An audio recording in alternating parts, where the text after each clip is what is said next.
We've heard some rumors that there are programs that might be getting NCAA D1 programs quite soon. We've seen Penn State do it in 2012, 2013. We've seen ASU do it in 2015, 16. And then we've seen Lindenwood do it in 2022, 23. So stick around to hear our predictions as to which hockey programs will get NCAA D1 programs. What's going on, guys? Today, we'll be talking about the top 5 programs that we think should get promoted to the NCAA D1 level. So on our list, we have 5 programs, 3 of them that are going to be NCAA D3 that I think actually should go to the D1 level pretty soon, and 2 of them being ACHA D1 programs moving up. And we have seen ACHA D1 programs actually do it quite often in the past, like we mentioned in our intro here. So it'll be interesting to see if it's an ACHA D1 or NCAA D3 team that's actually going to move up next to the NCAA level. If you guys have any thoughts, definitely leave a comment down below. Now, before we give you the top 5 teams that we predict are going to move on, we kind of want to give you guys an idea as to how they can actually do it and what our reasoning behind it is. And the best way to do it is to go through an example through how ASU actually moved their ACHA D1 program up to the NCAA D1 level in 2015-16. So first off, they had an incredibly strong ACHA D1 program where they were winning definitely most of their games. And in 2014, they were actually national champions, and they actually won several championships before that too. Their team was quite strong. Second big thing here is they got in 2014 a huge financial investment from Don Mullet and other entrepreneurial businessmen of $32 million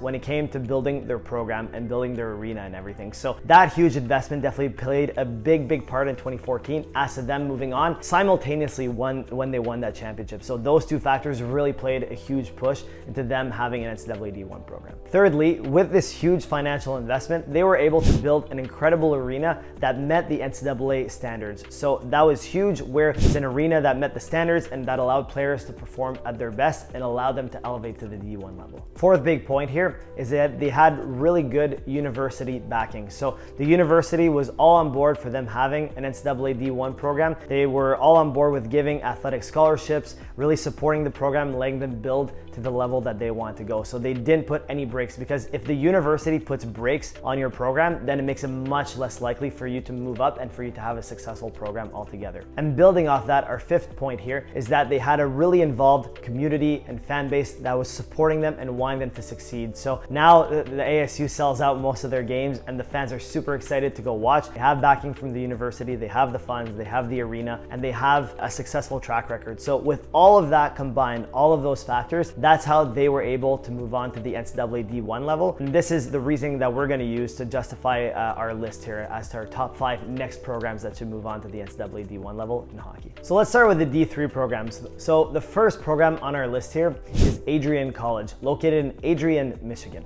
And just for your information, the average cost to attend this school is $55,500 a year before aid. So typically you get a lot more money off at that point.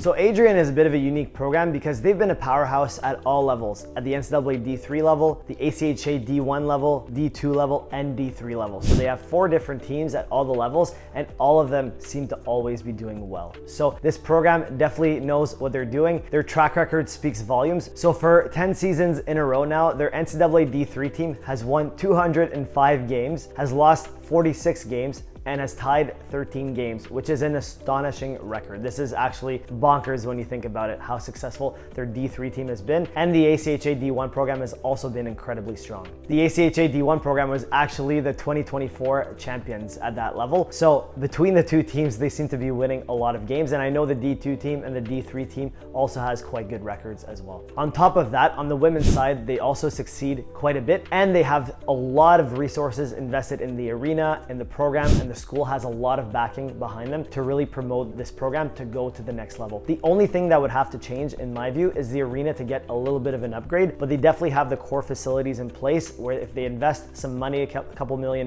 in there, they could definitely build it to the NCAA D1 standards. And I know if they got the okay and the go-ahead to do it, the school would back them and definitely build those resources. So altogether, I think that this is the top team in my mind that deserves to go to the NCAA D1 level from NCAA D3.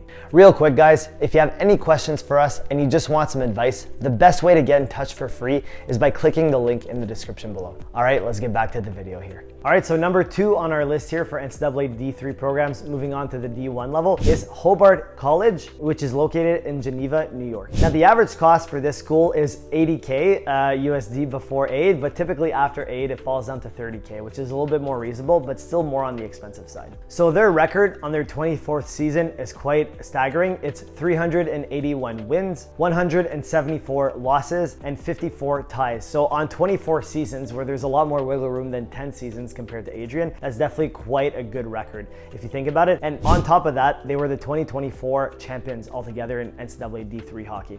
I think it's really impressive, all the accomplishments that Hobart has done. They're a great program to go to, and their academics are phenomenal. They're a solid D3 program. The rink is nice. Definitely like Adrian, they could have a few more renovations and stuff to really meet the NCAA D1 standard. But altogether, I think they do have the financial backing from the school. They have the school support. I think they definitely deserve to move on to the NCAA D1 level as well in the future. The third school on our list here with NCAA D3 programs that we think should move on to the NCAA D1 level is Utica University, formerly known as Utica College, which is located in Utica, New York. The average cost of attending Utica is about $40,000 USD before aid. It's a state school, so typically there's a lot more, wiggle room when it comes to getting scholarships and everything. It's usually more affordable than a school like Hobart, for example. Their record is very similar to Hobart's, where on their 23rd season, so one season less than Hobart, there's 348 wins, 177 losses, and then 49 ties. So really good record altogether. They've actually been conference champions the last 3 years, so they haven't won the whole thing like Hobart, but they've been conference champions the last 3 years.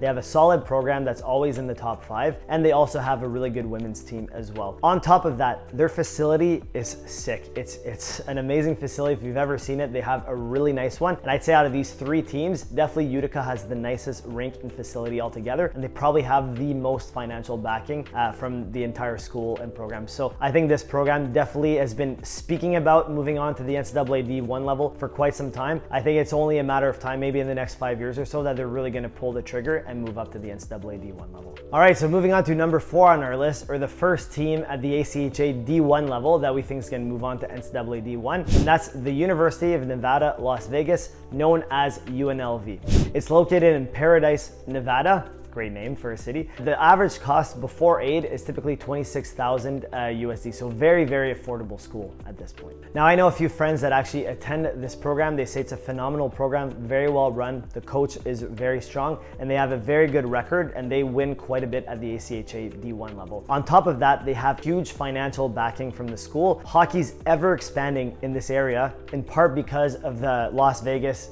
Golden Knights that have appeared in the NHL for the past 5-6 years or so. I think because of this, it's really influenced Nevada to really accelerate in terms of hockey growth and development. And because of this, this program's really benefited off of this and attracted some very, very solid and good players to go play for this program, and they've been quite successful at it. So in my mind, if I had to pick an ACHA D1 program to move up to the D1 level, I think this would be the most likely out of all the other programs that exist. All right, and now the 5th and last program on our list, or the second ACHA D2 program that we think is going to move on to the NCAA D1 level, is Liberty University. They're located in Lynchburg, Virginia, and the average cost before aid is around $42.5 thousand USD per year. Typically pretty affordable in the range of Utica or so. So pretty affordable for most people if they get sufficient aid. This university has had very solid ACHA D1 and D2 programs. So at both levels, they've been dominating quite a bit. They've won several championships. They've had very good records. And overall, because of this, they definitely have the teams to move forward and to accelerate and advance to the NCAA D1 level. They also have very good facilities, and they have a lot of financial backing from the school that supports athletics. So I wouldn't be surprised to see if these guys do move on to the NCAA D1 level one day, but I think the programs that we mentioned before this are much more likely to do it before Liberty does. But I did want to include them on this list. And there you have it, guys. If you want to keep watching, definitely click here or here to keep watching our videos here. If you like this video, absolutely destroy that like button, hit that subscribe button and notification bell. If you have any questions for us, let us know. Thanks so much for watching. We'll catch you on that next one.